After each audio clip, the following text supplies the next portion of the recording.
Well, it is Friday, our favorite day, mainly because only half the staff shows up and we cut out early and leave all the work to Gleiser.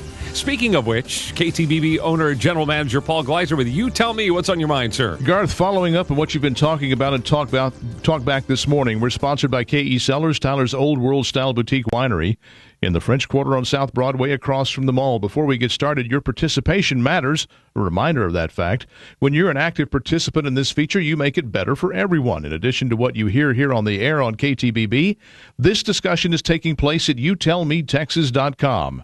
When you visit youtellmetexas.com, you'll find the tools for sharing these commentaries with your friends, associates, and members of your social network via email, Facebook, and Twitter. You can subscribe to You Tell Me Texas and be among the very first to know when we posted something new. But most important, you can post your comments, pro or con, to anything we say here. It's your voice that matters most, and that's why we call it You Tell Me. I was never a great math student, but yet I always appreciated the fact that math is not subjective. I had several arguments with English teachers along the way on matters of punctuation and usage and sentence construction. Those arguments were never clear-cut, and I won some, and I lost some. But not so with math. It was either right or wrong. 6 times 8 equals 48 for white people, black people, Republicans, Democrats, Poles, Swedes, Russians, Catholics, and Jews. No matter how fervently one might believe that 6 times 8 ought to equal 50, it never will. Math is not subjective. Neither is an income statement. Expenses that exceed revenues by $3.6 billion will result in a negative bottom line number every time, no matter who voted for you. Such is what newly elected Wisconsin Governor Scott Walker faces. He took office just last month and is faced with a $3.6 billion deficit that must be addressed by one means or another. In government, just as in business, it is employees that consume the vast majority of the money. Payroll and payroll overhead always account for the majority of expenses.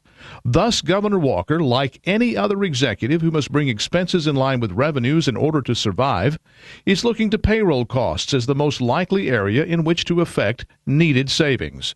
Wisconsin public employees, including school teachers, have a benefits package that only a government would have ever created in the first place. For decades, politicians have been buying union campaign money and union votes, public union votes, by making lavishly rich deals for government employees. Public employees in Wisconsin don't have a Cadillac health plan. They have a Rolls-Royce health plan that costs the taxpayers of Wisconsin $22,000 per state employee per year. State employees in Wisconsin contribute not a single dime to the cost of their health coverage and not a single dime to the cost of their retirement plans. Post-2008 housing and financial sector meltdown, those plans are no longer sustainable, and the governor is asking state employees and teachers to contribute the equivalent of 7% of their own gross pay toward funding their own benefits package. The result?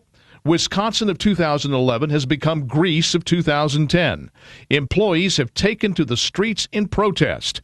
Thousands of teachers have called in sick, resulting in the closing of schools. The Democrats in the Wisconsin state legislature have fled to Illinois in order to prevent a quorum for the purpose of voting on the governor's proposals. All because state employees are being asked to do what you and I do as a matter of course: pay for our own retirement and contribute to our own health care.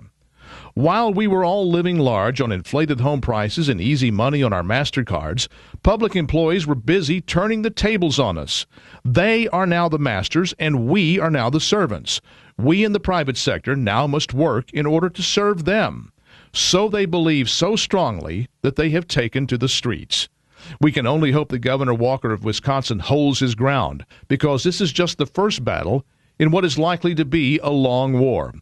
We hope that however painful the process is, that fiscal sanity is restored in Wisconsin so that other state governors will have an example to follow. That's my word. What's yours? Go to youtellmetexas.com and you tell me. If there is anyone who's a tough wine critic, it's my wife. She puts on no airs at all. She doesn't talk the talk. She either likes the wine and says so, or she hates the wine and really says so. Thus my trepidation in pouring for her a glass of KE Cellars' recently released White Zinfandel.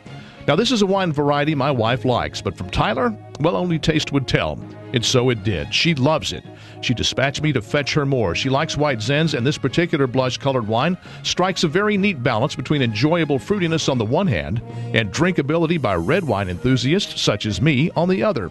If you like blush wines and wines with some of the fruitiness of the grape still in evidence, the KE Cellars new White Zinfandel is for you, but don't take my word. Visit KE Cellars today after work and ask to taste it. That's because KE Cellars is a working winery with a tasting room. Try any wine before you buy it. You simply cannot make a mistake. KE Cellars, Tyler's old world-style boutique winery in the French Quarter on South Broadway across from the mall, and online at KECellars.com.